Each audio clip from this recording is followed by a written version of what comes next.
All right, folks, this is Steve with Macro and Cheese. I talked to this gentleman that I'm going to talk to today a few months ago. It's actually probably 3 or 4 months ago. And his work in physics and understanding the physics of capitalism was extremely eye opening to me. There's a lot of things I kind of know as a layperson and as somebody who has spent a lot of time in reading about modern monetary theory in class and understanding theory. And I've had a lot of folks come on and talk about the environment and so forth. But my guest today, Erald Kolasi, who wrote the book, The Physics of Capitalism, he's a physicist and an economist focusing on the nexus between energy, technology, economics, complex systems, and ecological dynamics. His new book, which is not so new, but is still new to you if you haven't read it yet, The Physics of Capitalism, came out from the Monthly Review Press in February of 2025. He also received his PhD in physics from George Mason University and has been a guest on this podcast. You will want definitely to go back and listen to that first episode that we did together. It is absolutely amazing. It's one of our most listened to episodes out there. So please do check it out. But before we get started, I want to tell you a little bit about what we're going to talk about today. I've had gentlemen come on and discuss in great detail aspects of artificial intelligence, AI.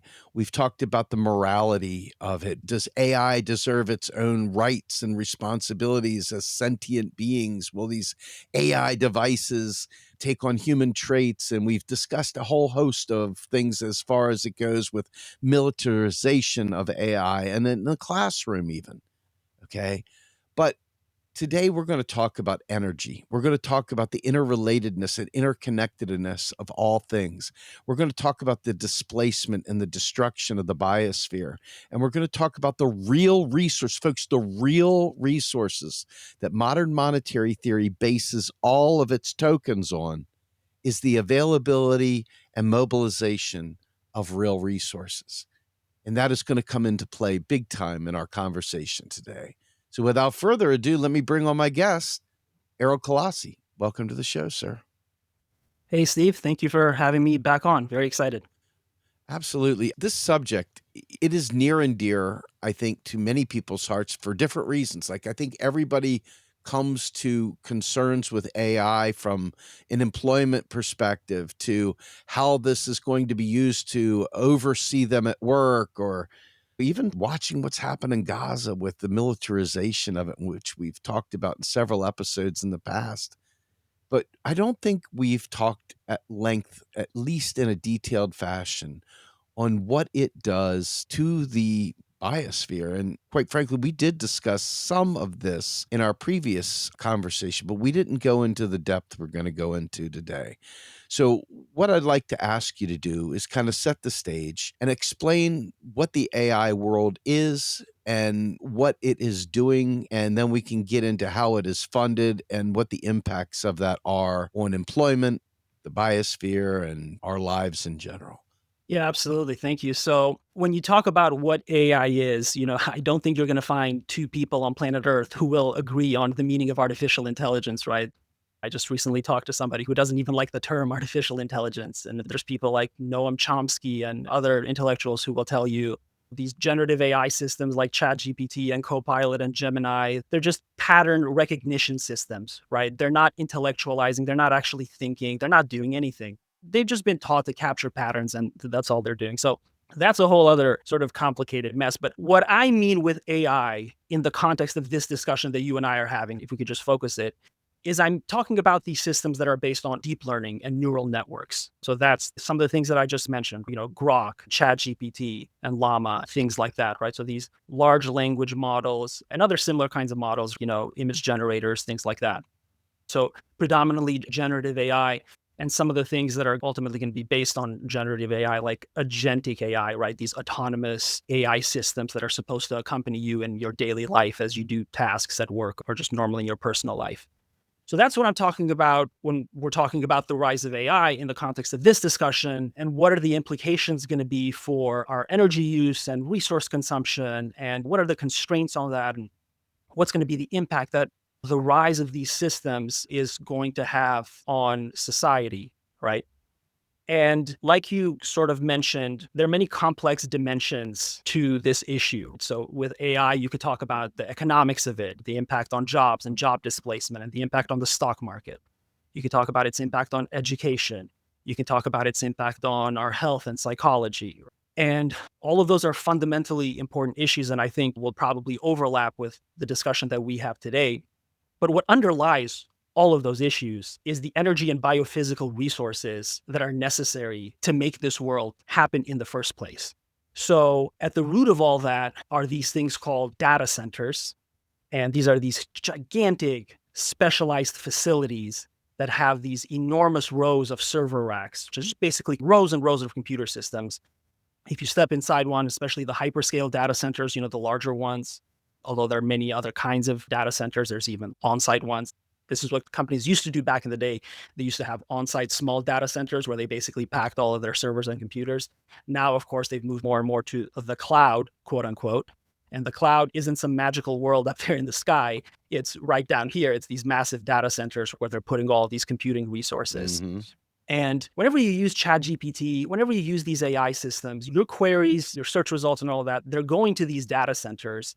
And there's all these computer chips inside these data centers. And for AI applications, especially relevant ones are NVIDIA's GPUs, right? So graphics processing units.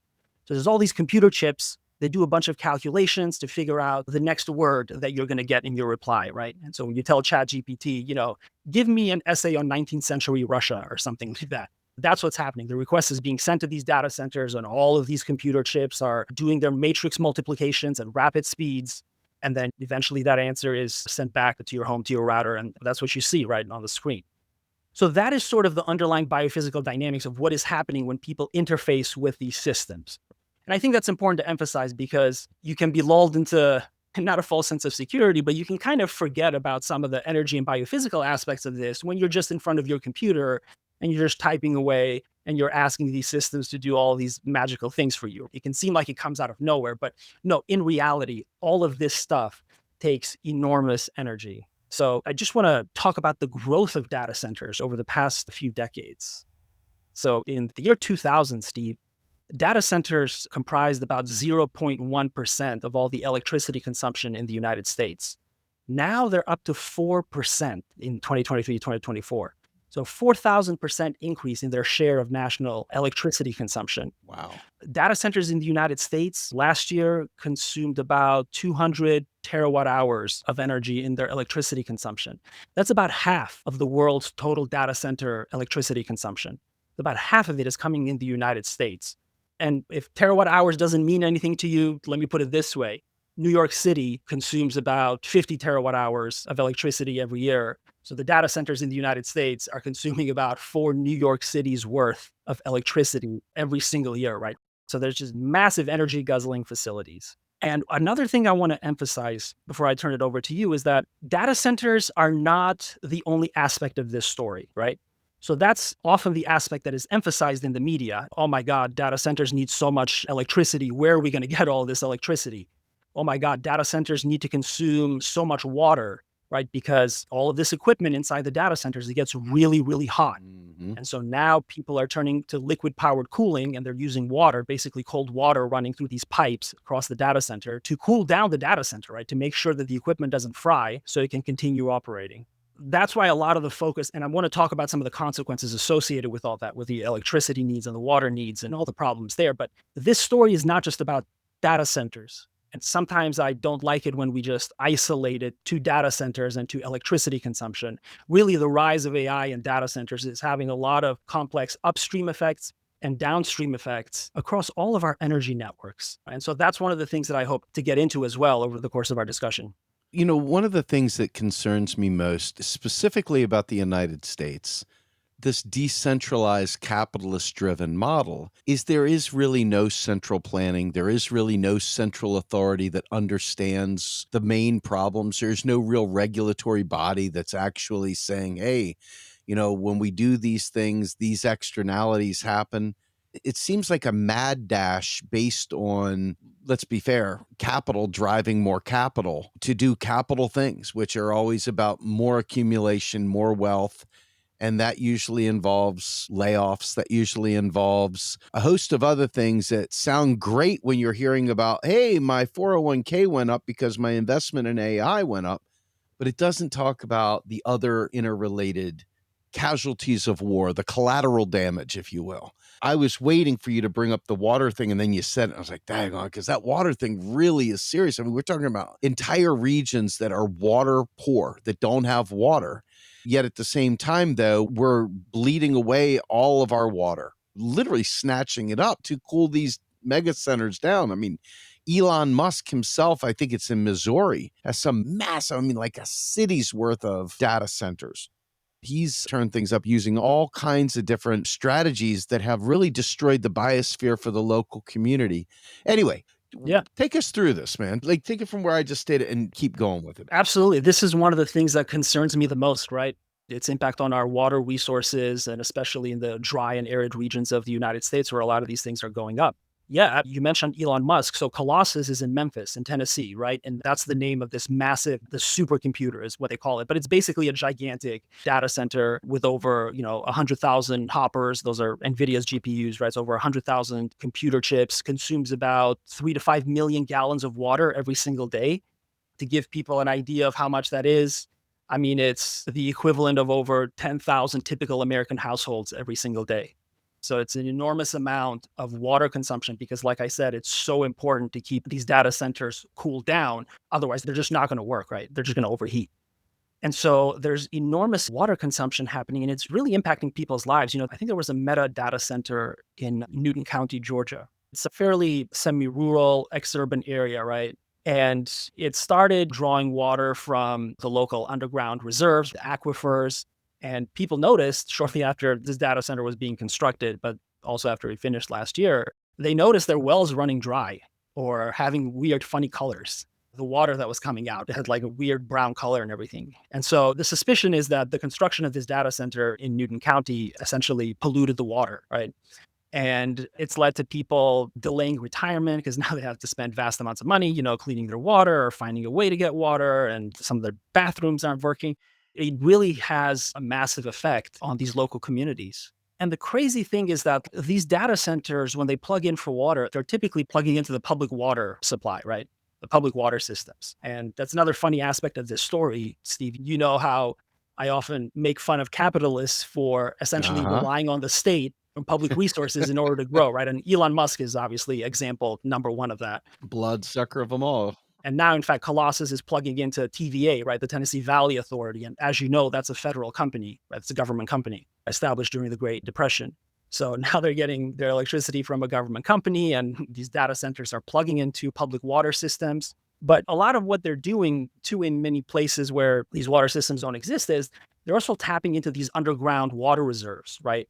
And aquifers. And this is especially more relevant in like drier rural areas where a lot of these data centers are going because the power might be cheaper. So they really love cheap power. So they're going into all these random places now across the United States, like Newton County, Georgia. And they're really putting a lot of stress on available water resources and on water quality. And people's water bills are going up, right? So if a data center is going to move next to you, your water bills are going to skyrocket. It's gotten so bad that many communities in the United States are actually fighting back now. So in Becker, Minnesota, they recently rejected a proposed data center from Amazon. They said, nope, this is going to consume too much. It's going to break us. We can't handle it. And you're starting to see fights like that break out across the United States. It's a major issue here in Virginia, where I live, because we have the largest cluster of data centers in the world, right? It's called Data Center Alley, just dozens and dozens of data centers here. So it's leading to a lot of political fights. Chile said no to some data centers from Google, I think, or from whoever it was. Uruguay is having some fights over it. So it's becoming a major political issue because people are now waking up to the energy and biophysical demands of these massive data centers and the possible consequences on their communities. And we just talked about water, Steve, but I also want to talk about the electricity angle. So as you can imagine, when these massive data centers come in, they put a lot of new demands on the grid because a lot of them do connect to the regular utility grid. Now, many of them have their own backup generation units in case power fails, right? So they have a lot of like diesel generators, natural gas generators, and some of them have active on-site independent power units, and they might be largely disconnected from the grid. But most right now are still very much connected to the grid. And if the grid fails, or if they have to consume less from the grid, they talk to utilities basically and they plan. Then they might turn on their independent power units, right? But it's leading to a situation where, because they're putting more and more stress on the grid, you're starting to see more power outages and brownouts in the United States, especially near communities where these places are located. So in Northern Virginia, for example, where there's a lot of data centers, power outages are becoming more and more common. Now, Mm. officially, it is hard to causally attribute them to data centers because the companies themselves release very little data. The politicians don't want to talk about it much, right? Because they just finance the data center so they can get the tax revenue. And the tax revenue is good from these things, but they have all of these complicated knock on effects, right? Now they're putting a lot of pressure on the grids. And especially if you're talking about the summer, you've already got people cranking up their AC units because it's really hot. So that's overloading the grid. And now you're adding data centers to an already stressed out grid. And it's not a good combination, right? And so it's leading to a lot of brownouts and power outages across these communities in the United States. Utilities, because they're investing in more capacity, more capex and more capacity, they're passing along those bills to you, right? So the more and more data centers that are coming in, your electricity bills, this has already happened in the United States, right? Our electric bills are just skyrocketing. That's going to continue happening. And I also wanted to talk about the health aspect of it a little bit, because what a lot of people don't realize is that when data centers have to move to like diesel generators and natural gas generators, either because they want their own independent power units or as a backup source if power fails, those things emit a lot of harmful pollutants, right? So the natural gas generators, for example, that Elon Musk installed at Colossus in Memphis, 35 natural gas generators, those things are pumping out benzene, which is a carcinogen. They're pumping out nitrogen oxides, which are a critical component in smog, right? So that dirty, heavy, polluted air. And this is particulate matter, right? So small, tiny particles that can get in your lungs. And so these are things that aggravate things like asthma and heart disease and lung disease and all of these conditions which people are struggling with. And in the case of Elon Musk and Colossus in Memphis, it was also placed in a generally, near a poor area, right? An area that's already struggling with a lot of the history of environmental injustice over there in South Memphis. That's where this facility was put. And they brought in these natural gas generators, all the methane they're pumping out, right, which is a dangerous greenhouse gas, as you know very well. We'll get to that part later. But right now, I'm just talking about the public health aspects of it, right? So if you live near these massive data centers, don't be surprised if 5 to 10 years from now or beyond that, we start getting stories in the media about, oh, people who live here have higher rates of cancer or higher rates of all of these other issues, right? And so this is, I think, an underappreciated aspect of the rise of AI and data centers. It's not just the economic and job displacement, not just the pressure on our energy and biophysical resources. It's also the public health aspect of it as well. What's going to be the impact on our air quality, on our water quality, and what are going to be the downstream effects on our health as a result of all this stuff, right? So that is something that absolutely does concern me very much.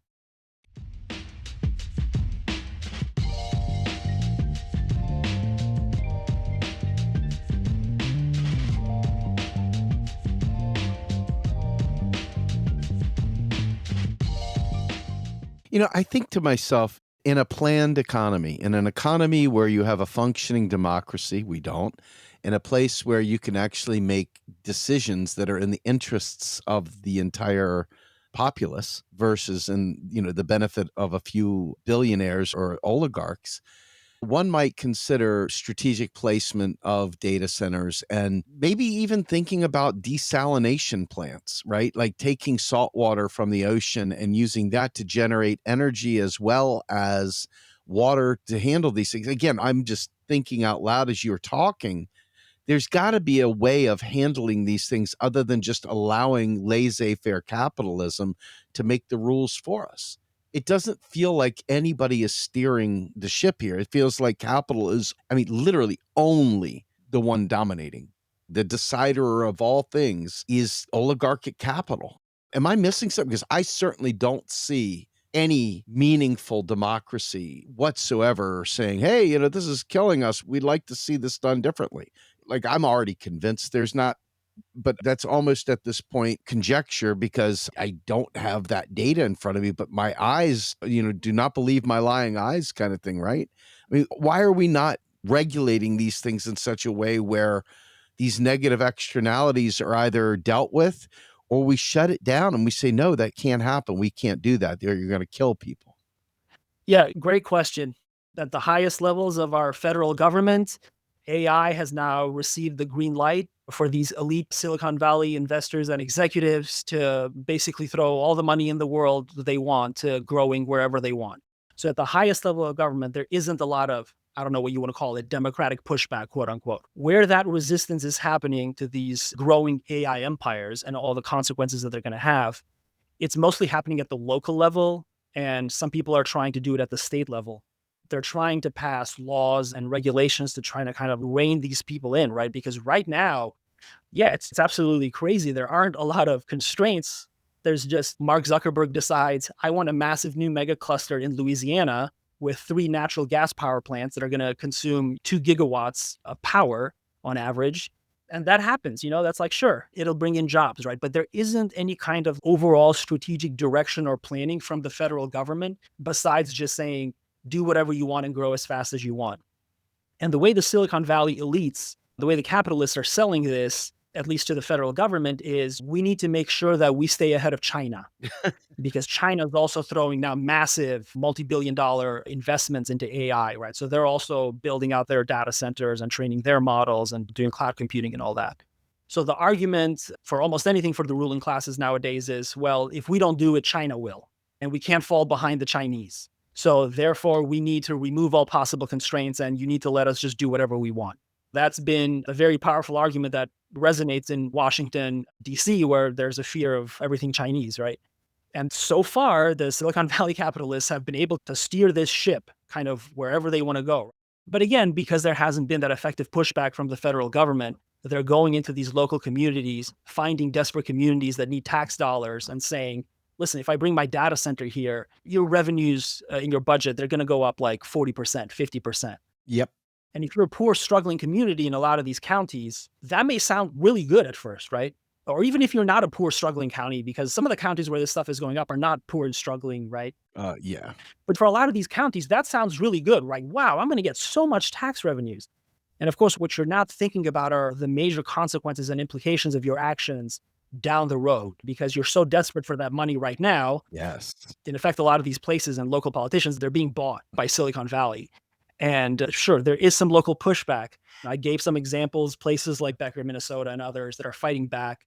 But it's hard. Right now, the scales are tilted unless there is a different sort of government in Washington, D.C. that sees this from a different perspective, right? That it's not just about, oh my God, if we don't do this, China will get ahead of us. It's, okay, well, what are we doing to our health? What are we doing to our public water systems and our air and our rivers and our lakes and all these things, right?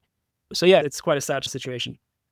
So one of the things that jumps out at me, and I know folks that listen to this program have heard me talk about this with both Randy Ray and others. Quite frankly, anyone that has paid 5 minutes of attention to modern monetary theory understands federal government as the currency issuer and states as currency users. And so the states are in a dog eat dog fight race to the bottom to either cut their tax base so that they can lure businesses in or do sweetheart deals with the devil like this so that they can bring tax revenue in through these kinds of data center acquisitions. And people just don't understand how vital it is to understand that currency issuer, currency user relationship, because while the federal government has the ability to fund every one of these state initiatives or to fund green energy or to fund whatever it needs to fund, the fake news belief that the government is drowning in debt and can't do anything fuels more of this federalization where the states are left to fight for themselves with ever increasing austerity at the federal level. And so that makes these states literally jump at the chance to bring in a data center like this, regardless of how many people it kills. And they will literally tell you, hey, this is a great opportunity for our community. We're going to bring in this thing. It's a great opportunity. We're going to bring medical waste into our community because it's a great opportunity for tax revenue. We're going to bring nuclear waste into your backyard because it's a great opportunity for revenue. They don't tell you the negative stuff, and it's up to a very informed public to fight back, kind of like the banking politics of the early 1900s, we've got to have an AI politics. And I got to be honest with you, a lot of us, including myself, find ourselves having to use bits of AI here and there because not being a Luddite, there is an element of you kind of have to. They've incorporated this into your work. It's impossible to do certain things now without. If you do a Google search, you get an AI response as your first thing. I mean, yes, I'm sure you can use DuckGo or whatever things out there, but the point is that the average person still says Google that. So they go to Google and they've already used AI, whether anybody wanted them to or not, whether they're the most green, wonderful human being on the planet, they've still used AI. It has become ever present. It has permeated all aspects of life at this point. And obviously, I don't need to get into the deep fakes out there that it's doing, but talk a little bit about the local and state governments. This was really important to me. I appreciate you bringing it up.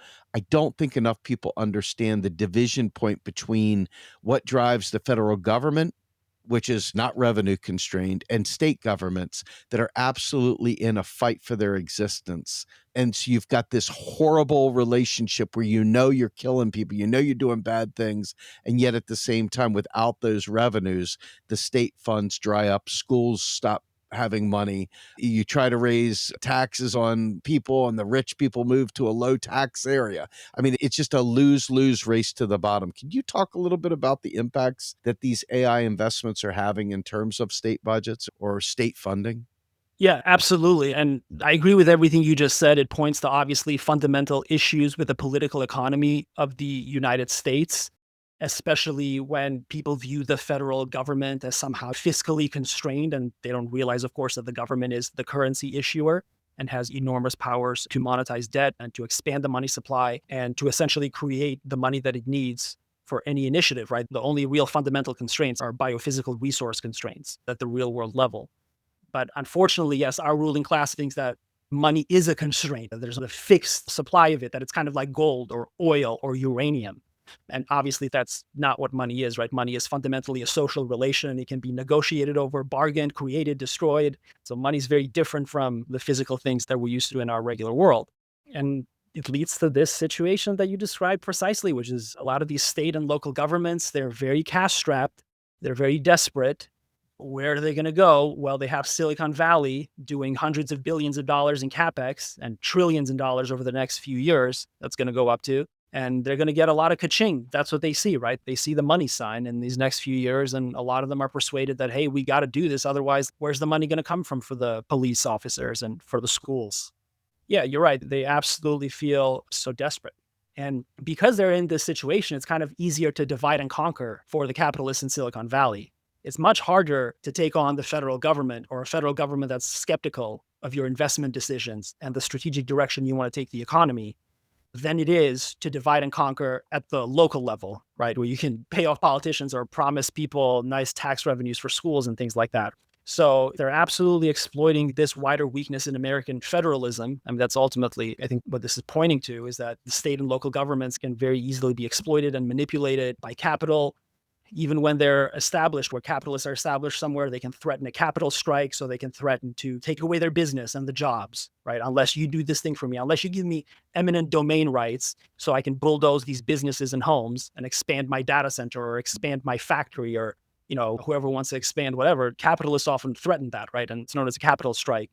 And yeah, a lot of these local and state governments, I think, in general, are powerless against it because if you have capital mobility and capital can go anywhere, you can only stop that at a higher level of power, like the federal government, right? That's right. If the federal government was actually interested in whatever's going on with AI, which it really isn't beyond just saying we need to invest a lot in AI. I don't think there's anybody in the federal government beyond that who knows what is actually going on or what's happening on the ground, what these systems are doing, what they're used for, what their consequences are. So you're right. It's a very, very, very sad situation. So when you talked about power grids, I think this is really important. I mean, we can go back to turn of the century, even Y2K and so forth. We've been talking about how volatile the power grids are in the United States. Quite frankly, the entire infrastructure of the United States. It was built during a time where people weren't asking about debt and deficits, not in the way they do today, which has been weaponized and leveraging the absolute ignorance of the public about how money works. And so they've been able to get away with an outrageous amount of things to say, really stupid things, and nobody has any pushback because they just don't understand the subject, right? I mean, politicians don't understand the subject. The powers that be understand full well what a gullible, uneducated group of people can be led to do. And as a result, the power grid has basically not been tended to. And we don't have any kind of central understanding of power and economy, or I should say, the electrical grid, for example. What a huge national defense issue this would be if you really care about national defense, how easy it would be to really damage the US with a strike on these antiquated power grids. And I think it's important to discuss how power is distributed, electric power, that is, folks, the stuff we power our refrigerators and our homes and our apartments and so forth with. Can you talk a little bit about the impact? I guess describe the power grid as it is today and describe the impacts this is having on that. I know you talked a little bit about the brownouts, but let's go deeper into that.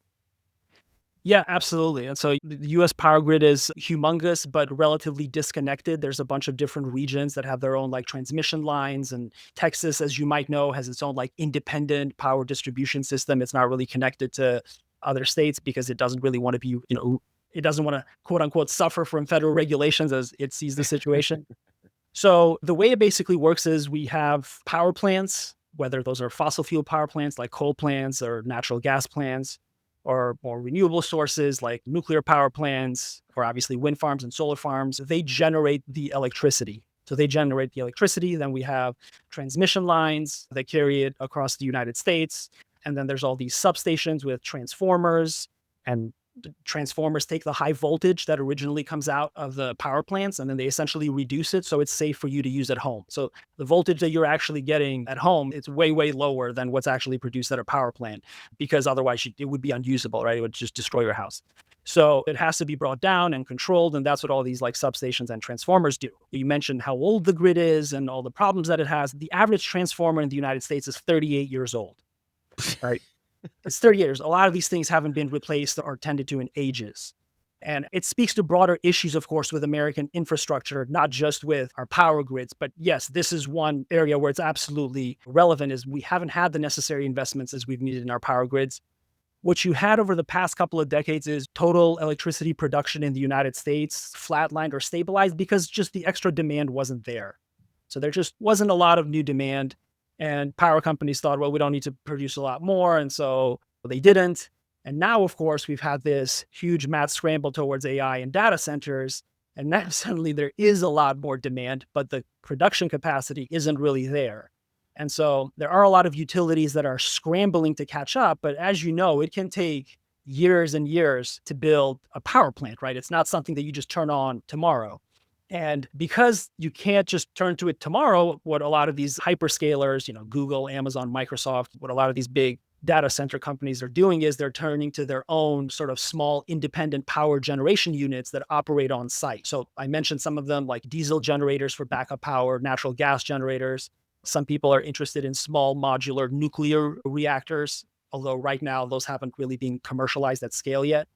But the point is that they want these independent power units because one, a lot of the capacity isn't there on the grid. And when it is there, it leads to a lot of issues with instability. And it's gotten so bad that some of these companies have gotten so desperate that they're probably skirting laws and regulations, right? So when Elon Musk went up and started Colossus last year in Memphis, those 35 natural gas generators collectively produced enough power, almost 100 megawatts.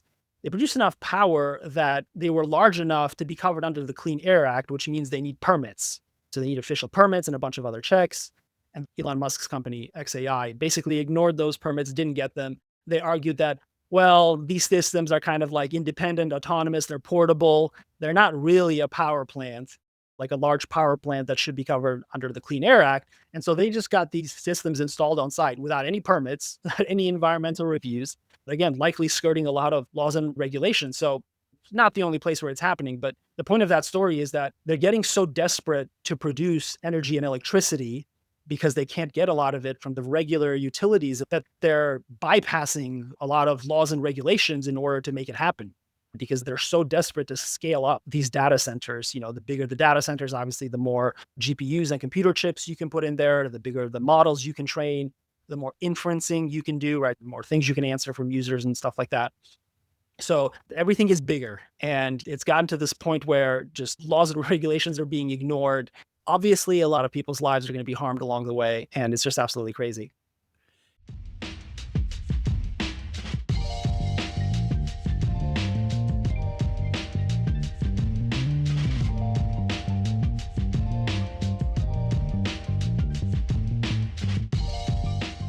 When you look at the regulatory bodies in this country alone, and I'm not going to speak to the rest of the world because I don't understand the rest of the world's regulatory bodies nearly as well as I kind of do ours. And one of the things that jumps out at you is there's a lot of well intentioned people that think, hey, the government could just regulate this and so forth. And the government has these regulations on the books, but what they do is they severely underfund the actual enforcement of those regulations. And then they allow business to decry the cost of maintaining those regulations. And then, in the absence of having anyone that can actually manage or control or say, hey, you know what? You're going to follow these regulations. And if these regulations make your business untenable, maybe your business isn't worth keeping around. Maybe your business isn't good for us. But they fundamentally don't understand that when you underfund whatever that thing is, right? If I underfund the people delivering food, but I make a food program, you're going to see very bad results because I didn't fund the necessary elements of it. I didn't plan it out. I didn't ensure the real resources are there. So they do these things with the regulatory bodies to say, see, we did something, but they intentionally underfund the enforcement that makes it like a toothless non thing, a thing that we can all clap to ourselves and feel very smug and self congratulatory for. Hey, look, we the Democrats went ahead and passed this environmental regulation. Yeah, but tell me about the enforcement. Tell me about the enforcement. Tell me about the apparatus that ensures that any of this stuff has teeth to it. Oh, yeah. I mean, you could look at what happened with all the regulating of Wall Street that is so fraudulent and just pathetic. And the dismantling of all the different boundaries, if you will, between investment and banking, it's just completely out the window. And you look at it for this, for energy and every single thing that they could regulate. It's not that the regulations are bad, maybe they aren't. It's that there's no actual meaningful enforcement. There's no actual meaningful way of exacting a price or holding the line on those things because there is no support at the top, like you said. The federal government literally does not support these moves. We talked to Bill Black, who notoriously was key to bringing down the Keating Five years ago. And every time he knocked on a door trying to enforce the regulations that he was in charge of enforcing, he was not supported. It's always been this way. And it's a power dynamic. It's like the rules are there for the little people that don't have any power. They're not there for the big people who do. And when you look at things like what we're talking about here, these data centers in general and AI overall, they're not there to serve we the people in any way, shape, or form. And so the regulatory bodies are naturally going to be starved, underfunded, and toothless. What is your experience here? Obviously, the federal government is all in, especially now within this Trump administration. But I don't think it was any different under Biden. I really don't think there was any difference whatsoever. I think that the Red Scare Part Two, now China, Sino Scare, and the militarization of this country in terms of anybody out there that could possibly leapfrog us instead of working collaboratively or cooperatively or thinking in terms of what's best for everyone. Let's be fair. They are literally ensuring that there is no meaningful way to stop this freight train. Yeah, you're absolutely right. And it's funny, you said there was nothing different under the Biden administration. And I think that's true at a practical level in terms of regulatory enforcement. But what was different was the tune that the Silicon Valley capitalists were singing. So back then, you might remember Sam Altman Mhm. was quite excited about the idea, or pretended to be excited about the idea about AI regulation. So this was a big talk of the town, when ChatGPT first burst onto the scene and shortly after. We need regulations to control this stuff. And Part of that was the new emerging Gen AI industry wanting to seem respectable and accepted. And part of the way you do that is by having federal regulations. But once Trump came into power and Biden left, they've kind of changed their tune. Now they don't really want regulation. Now it's sort of like, leave us alone so we can best decide what to do because we're the only ones that know what's actually going on. Uh-huh. So Silicon Valley has kind of changed its tune on whether they even want a regulatory framework on AI and on what kind of framework they even want. And so now when you have states like California pushing proposals to provide some more regulations on these companies, there's a lot of resistance now and hesitation and skepticism from Silicon Valley. So I think that's going to be an emerging battleground going forward. To what extent are you going to have regulation at the state and local level as opposed to the more federal level?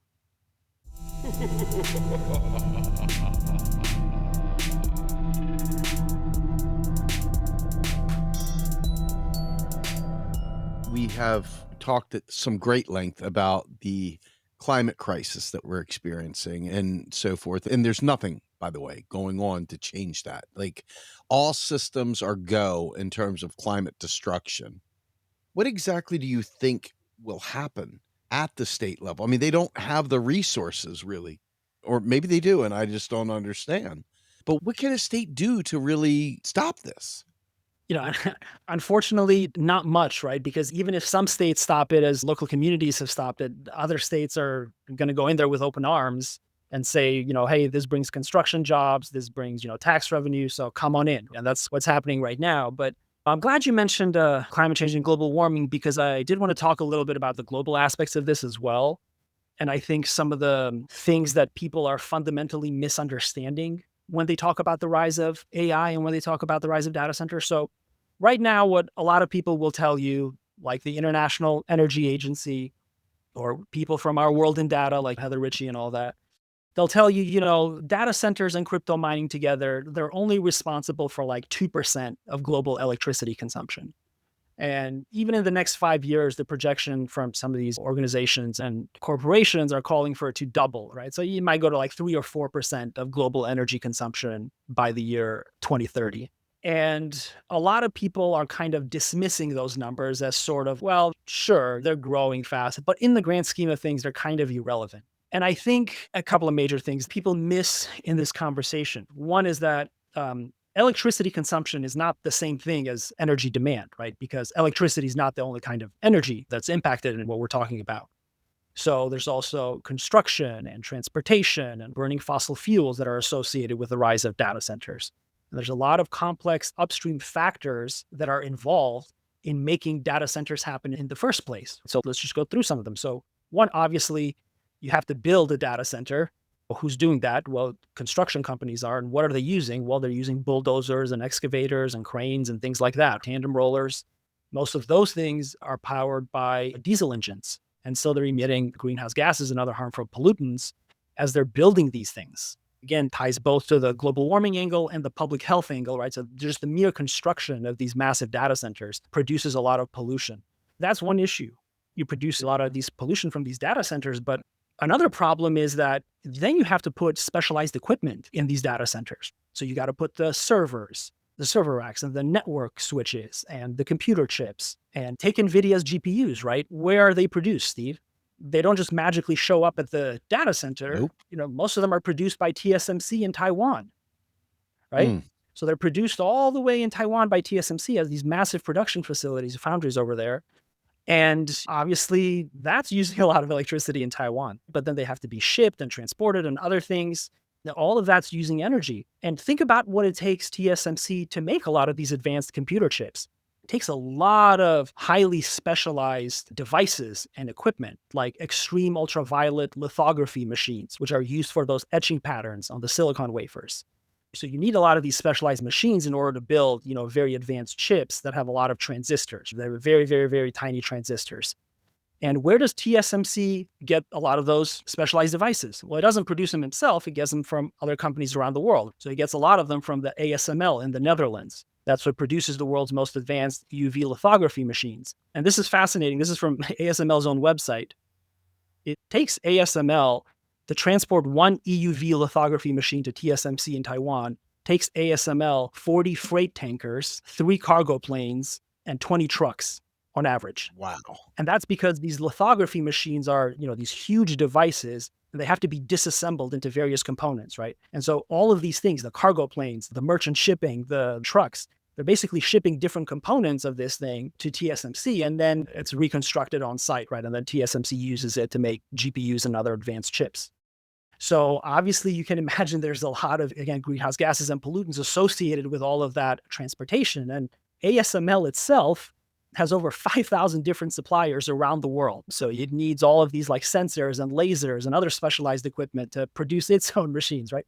I was just giving you one example, but you can see where this is going. And where it's going is that our global energy networks are highly complex and extended and interdependent. That's especially the case when you're talking about the semiconductor industry. So the semiconductor industry has the most globally extended supply chains of any industry, and it's got its tentacles kind of everywhere, right? So if one company is doing something over here, it needs to source a million different parts and components from companies all over the world. And that's true to a large extent with a lot of other industries as well, like the auto industry and so on. But again, it is especially true with the semiconductor industry, and that's relevant here because that's where a lot of the specialized equipment and devices that this industry is producing is going into these data centers. So I think this is part of the story that's often missed when people talk about, well, what are going to be the extra energy demands associated with the rise of AI? It's really a complicated question to answer. I mean, you would really need somebody doing just a whole PhD thesis, I think, just on this subject to truly answer it, because it's not as simple as saying, well, they consume 2% of the world's electricity. That's not such a big deal in the grand scheme of things. Really, once you include, of course, the full energy spectrum, all the different ways that we use energy, right, and all the different emissions that we have and all things like that, the rise of AI and data centers, I think likely is having a much bigger impact than that. And of course, then I'm also leaving out the downstream effects, right? So all of us now that are using AI in our lives, well, when we're at home or at work, well, who's powering that equipment, right? So it's our utilities, right? We get electricity from the grid, so they have to power our devices, and we're using them more now because we've got to ask, ChatGPT, a million questions, or like you said, people need to use it for work because a lot of these agentic AI systems are coming online at work. So it's leading to a lot of the downstream effects as well. And it's crazy how fast this stuff is spreading around the world, Steve. I got to tell you, I'm just like flabbergasted by some of these numbers. Saudi Arabia, in order to ingratiate themselves with the new administration in Washington, is now building out dozens of massive data centers in the desert, right? So you can imagine what a great idea that is in a water parched region. They've inked deals with NVIDIA, where NVIDIA is going to ship them their latest, Blackwell series chips. So Saudi Arabia is getting all the latest stuff, even though it's not a tech powerhouse, even though it doesn't have any need to this scale for cloud computing. But it's bringing on these just massive investments as part of their Vision 2030 initiatives. And it's just crazy. And it's happening all around the world. Brazil is also now constructing, dozens of hyperscale data centers, and Japan's constructing a lot of them. China obviously is having a massive build out. And it's just crazy, right? And again, when you look at how entangled all of these energy networks are. So this is one of the fundamental points I brought up in the book, is that our energy networks are highly entangled. So when we change conversional devices or things over here, can have a lot of complex upstream and downstream effects in other parts of the network, because all of these things are interconnected together. When you do your ChatGPT query, NVIDIA's chips have to calculate and give you the answer, but NVIDIA's chips are produced by TSMC in Taiwan. But in order for TSMC to produce them, it has to get stuff from ASML and a bunch of other people. And in order for ASML to do that, they have to get equipment from other people. It's all so interconnected Huh? that I think people don't appreciate the scale of the changes that are happening when they cite these throwaway statistics about, well, it's only 2% of electricity consumption. That's a common way that it's dismissed. And I think, just as I just explained, I think that way of reasoning is so flawed. It's dangerous to global civilization if we keep thinking along those lines. I gotta say, just for kicks and grins, as you're talking, I was looking up some information about ASML, and there's a great Yahoo Finance article. An analyst explains why NVIDIA China news could be huge for ASML Holding. And I'll just read this one quote because they're down 18%. Okay. And obviously, earlier in the year, the US had said, you can't sell these NVIDIA chips to China. But now all of a sudden, US government has backed off of that. And I'll just read this just for the purpose of filling in some gaps here. This guy, Joe Tagay from Equity Armor Investment, said in a recent program on Schwab Network that the US government's decision to allow NVIDIA to sell chips to China would be huge for ASML Holding NV, NASDAQ ASML. He explained why the company is important in the AI industry. ASML has been a company I've been following for the past few years. I'm obviously a big fan. It's been behind the chip revolution. It makes what people have called the most complicated machine humans have ever built. And as you can imagine, it is very expensive to produce. They are essentially the machine that makes the machine. So we can't get these NVIDIA chips without these ASML machines. And I think this China news could be really huge for the company. Remember, they took a big write off, big leg down when the China news came out that NVIDIA will not be selling to China earlier in the year. So it's going to be interesting to see. Anyway, point is that I wonder what the impetus was. I mean, I guess Capital won and said, you're going to let us sell to these guys no matter what.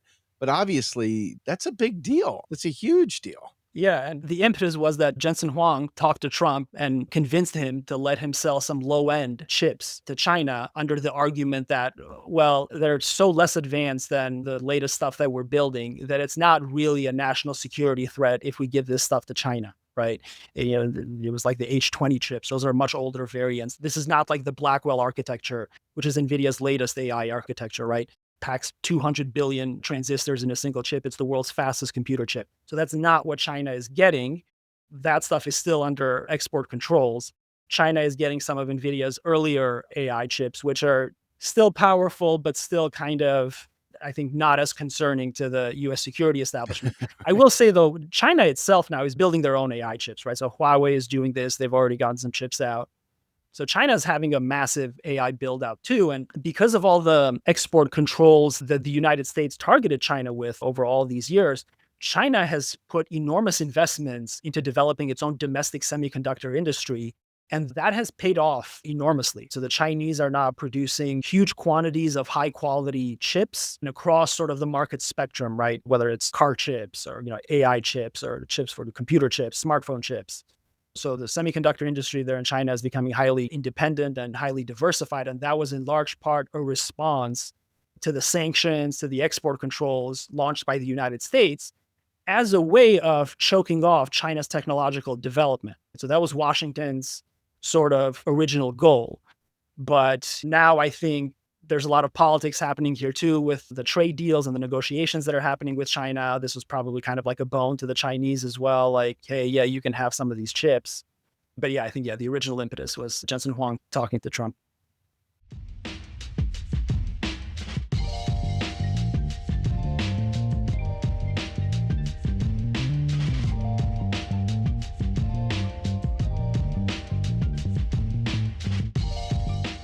So, as we come towards the close here, what are some of the important things that maybe we haven't discussed yet that we should maybe bring out onto the table? Yeah, so I think the important things are that we've talked a lot about what the problems are. So we've talked a lot about what the local consequences are, sort of the global consequences and the global dimensions of this. And we haven't talked much about potential solutions, right? What could we do ideally in the face of all of this? And that's not to say that it's going to get done because the political environment isn't there. So I don't think any of what I'm about to say is going to get done in the short term, but thinking more long term, like where should we set the boundaries of AI and energy? Should we just continue operating as if there are no boundaries and just keep building out data centers for the rest of the century? Obviously, Steve, we've discussed my book before. My answer to that would be no, right? So then what kind of rational constraints and limits should we be imposing on this build out, on these systems? And I think there's a lot of different things that we could talk about here in terms of constraints. So one kind of constraint that a lot of people like Noam Brown at OpenAI have pointed out is that AI systems, you can generate huge improvements in performance just by letting them think a little bit longer. And so you don't need to train these humongous systems the way Silicon Valley is doing, right? Like GPT-4, OpenAI's latest, which consumed as much electricity to train, I think, as like thousands of American homes in a year, thousands of typical American households in a year just to train Chat GPT-4, right? And the idea is that, well, we need to spend so much computing resources because that's how we'll get a boost in performance, right? These are known as the AI scaling laws. And the thing is, there are ways to improve the performance of these models where you don't have to train them. You don't have to train such large models, right? And an easy way is just to let them think a little bit longer. They get a huge boost in performance just from that. If you're willing to wait, 2 seconds for the answer instead of like 1 second or something, right? I'm just tossing out a tongue-in-cheek Right. example, but you get the point, right? And that'll Yes. save enormous amounts on the training side. Now, it might consume a little bit more on the inferencing side, but for that, you could do other things like you can impose rational curbs on supply and demand. So you could tell people, hey, from 10 a.m. to 9 a.m. or something, I don't know, you can't use ChatGPT. Obviously, OpenAI is never going to do this willingly, of course. What I'm talking about is policies, right? Social policies, public policy. What is the role of that? That's one thing you could do is you could just limit people's access to these AI systems. And that would scale down energy use enormously. I don't need an AI overview for Google every time I search for something.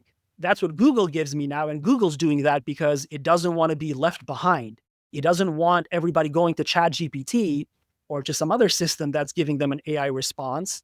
And so now Google has essentially enshittified, to quote Cory Doctorow, it's enshittified its experience and it's made every single answer pop up with the AI response first because it doesn't want to lose its potential customers to ChatGPT. It doesn't want people going away from Google, the search engine, and replacing something like DeepSeek or ChatGPT for their search needs. Google wants to stay. So, it's put AI for everything. You could do things where you could be like, hey, you don't need an AI response for everything, Google or anybody else. And to correspond for that, if you're worried about some kind of advantage, we can impose limits on how often people can use ChatGPT or something, right? If Google's worried about that. But the point is, you can do things like that. You can curb supply and demand so that we're just not using it as much. Once you do that, then you can begin to think about a more comprehensive solution about, well, what are the actual data center resources and other resources that we need in order to sustain sort of a more stable AI regime? Because I'm certainly not an advocate for just getting rid of generative AI and agentic AI and not using any robots whatsoever. I don't think that's realistic. I think there's a lot of fundamental things that are changing in the world, like the world's population, especially in more advanced countries, is aging. So it's nice to have robots so you can offload some of that labor and tasks when our populations start to decline, as they're already happening in many areas. So you may know already that Japan is a big proponent of robotics. There are a lot of robots in Japan, and Japan's population is coming down, right? So if you're facing these long-term demographic challenges, AI and robotics could be an important part of how we address that so that we still get the economic resources that we need to people. So I think there is a place for AI in our world. I'm not saying AI all bad, so let's just destroy all the data centers and get rid of them. No, that's not what I'm saying, but I do think we have to be careful. Well, we certainly can't keep going in this direction where we just double data center usage every 5 years or so. I think that's courting ecological catastrophe. It's courting many public health crises, a lot of economic crises with jobs and things like that. It's the kind of rapid, poorly planned change that will lead to a lot of social and political instability Right. and a lot of harmful consequences for global civilization as a whole. So I think we absolutely need to think about how we can have AI in our world in such a way that it doesn't bring down the ecological stability of the biosphere and in such a way that it doesn't induce massive political and economic crisis in human society. I brought it up a little earlier, but I am serious about this. I know that there are deep water filtration plants that can be used to bring clean, potable drinking water to communities. And God knows we use pipelines for fuel. What would prevent us from doing deep well desalination type, energy, you name it? I mean, I've seen some of these massive units out there that both use natural elements of the wave to create the energy. It also, at the same time, cleans or desalinates the water so it's drinkable. What would prevent something like this versus destroying the aquifers in these local areas? Again, I'm a nobody, I'm a noob. I'm just coming up with things. It's a great question. And you're right. A lot of the resources are out there. A lot of that is already happening. So some of these data centers are using wastewater from treatment plants and things like that. And we could build more, certainly. One area where that's a problem specifically with data centers is, like I said, they're interested in going where the power is cheap. And sometimes where the power is cheap might be some random rural community out in the middle of nowhere. And unfortunately, there, they may not have a wastewater treatment plant or desalination happening nearby. And so you kind of need to use the local water supply that you have, and you may not have time or resources or money to run it through everything else. And so that's happening a lot, unfortunately. And it's what's leading to a lot of these water shortages and water quality problems that I mentioned. And I think what your point ultimately highlights is the need to have a more comprehensive strategic direction so that we're not building data centers in Phoenix, Arizona, which is where many of them are going right now, which, as you know, is the Western US has been struggling with massive droughts over the past few decades because of global warming. So they've been struggling with, an on and off historic drought for the past 4 or 5 decades, right? And it's leading to a lot of water shortages, low levels in the Colorado River, a lot of political fights and negotiations among the states about how they're going to divide the water. And it's like in these areas, we're just saying, yeah, let's build a bunch of data centers here and make everything worse, right? So you're getting back to more comprehensive thinking, thinking about land use dynamics and where you want to place things. Does it make sense to build data centers in Phoenix, Arizona, or in the desert of Saudi Arabia? The answer is no. That's going to lead to disaster in a couple of decades if you keep going down this path.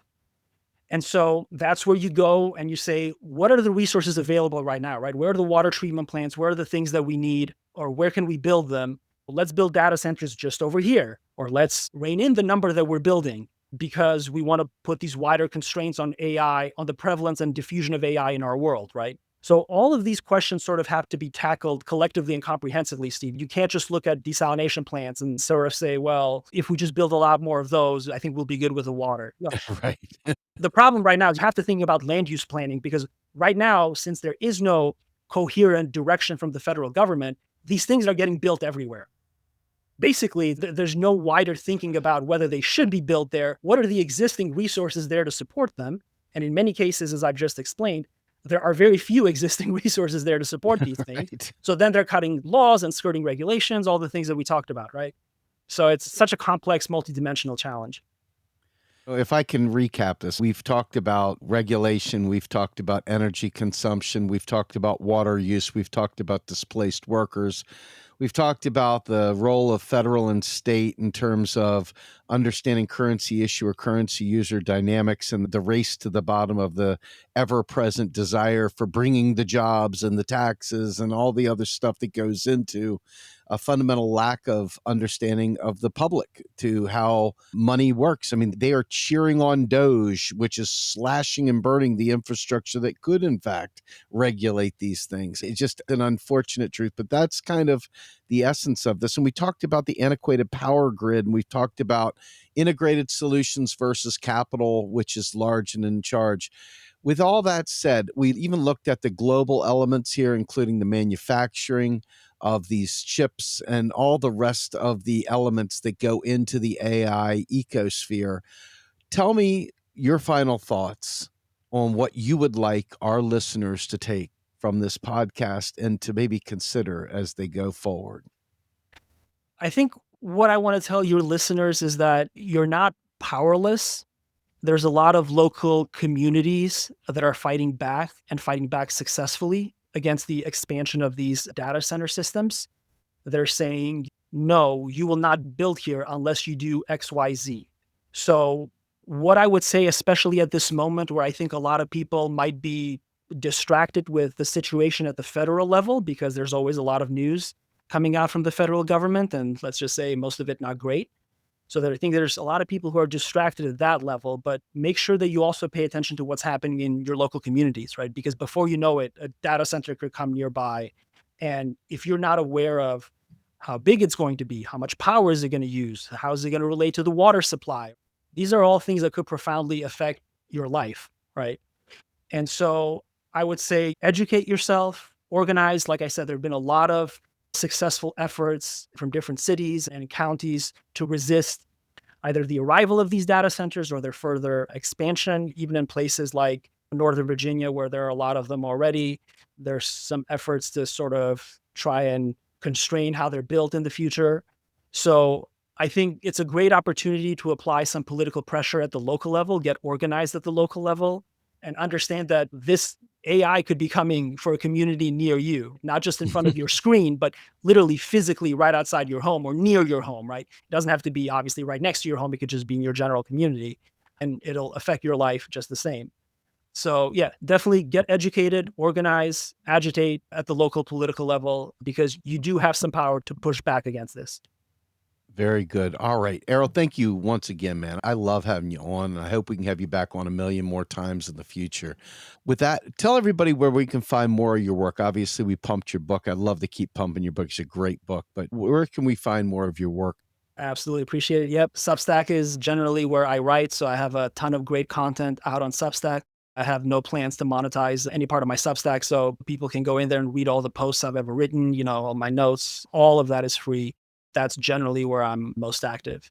You can also check out my website, eraldkolasi.com. And yet, like you said, my book, The Physics of Capitalism, was published earlier this year. So you can check that out too. Thanks. Fantastic. All right. So, with that, my name's Steve Grumbine. I am the host of Macro and Cheese, and this podcast is a part of a larger ecosystem called Real Progressives, which is a 501c3 not for profit. Folks, we live and die on your support. I know there are other groups out there that paywall their stuff. Thank you, Erald, for not paywalling yours. We don't paywall ours either. And sometimes you wonder if familiarity breeds contempt, because if it didn't cost something, is it worth anything? I think it is. If you think it is, we need your support. Small donations, large donations, again, tax deductible. It's kind of a win-win for all of us here, folks. You can catch us on Patreon, patreon.com/real progressives. You can go to our website, realprogressives.org, where we have a drop down to go to donate. You can also go to our Substack, Real Progressives, and become a monthly donor there as well. We really need your help, folks. This is not idle chatter. We need your help. So if you consider the work we do here worthwhile, please consider supporting us. And also, of course, please buy Erald's book. It is worth your time.